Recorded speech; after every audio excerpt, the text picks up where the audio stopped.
Hi అండి. Welcome to FLM. ఇవాళ మనము ఐడిఎఫ్సి బ్యాంక్ యొక్క associate manager role exam pattern ఎలా ఉంటుందో చూద్దాం. టోటల్‌గా ఈ ఎగ్జామ్‌లో 5 రౌండ్స్ ఉంటాయండి. ఫస్ట్ రౌండ్ వచ్చేసరికి reasoning, maths and English grammar పైన మల్టిపుల్ చాయిస్ క్వెషన్స్ అడుగుతారండి.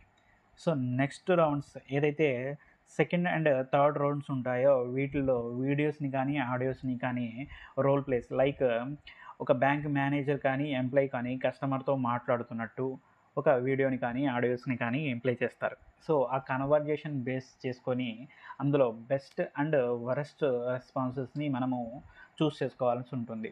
సో, మనకి 4 ఆప్షన్స్ ఇస్తారు. అందులో 2 ఆప్షన్స్‌ని మనము సెలెక్ట్ చేయాల్సి ఉంటుంది. సో, నెక్స్ట్ వచ్చేసరికి రౌండ్ 4.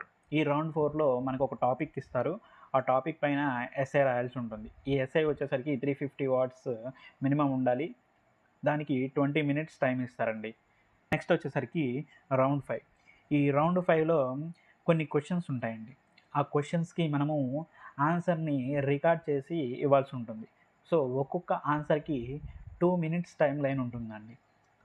సో, ఇది ఎగ్జామ్ ప్యాటర్న్. ఈ ఎగ్జామ్ ప్యాటర్న్‌ని గనక మనము కరెక్ట్‌గా అబ్జర్వ్ చేస్తే ఇక్కడ మనకి మ్యాథ్స్, ఇంగ్లీష్ అండ్ రీజనింగ్ అడుగుతున్నాడు. అలాగే వీడియో, ఆడియో అంటే observation skills and hearing skills, తర్వాత ఇక్కడ టైపింగ్ స్కిల్స్ అండ్ అలాగే ఇక్కడ కమ్యూనికేషన్ స్కిల్స్. సో, మనకి communication skills, typing skills, observation and hearing skills గనక ఉంటే ఈ జాబ్ రోల్‌ని మనము క్రాక్ చేయగలము. సో, ఇదండి వీడియో. సో, ఈ వీడియో మీకు నచ్చినట్టయితే లైక్ చేయండి, షేర్ చేయండి, కామెంట్ చేయండి. అలాగే సబ్స్క్రైబ్ చేయడం మాత్రం మర్చిపోకండి. Thank you and all the best.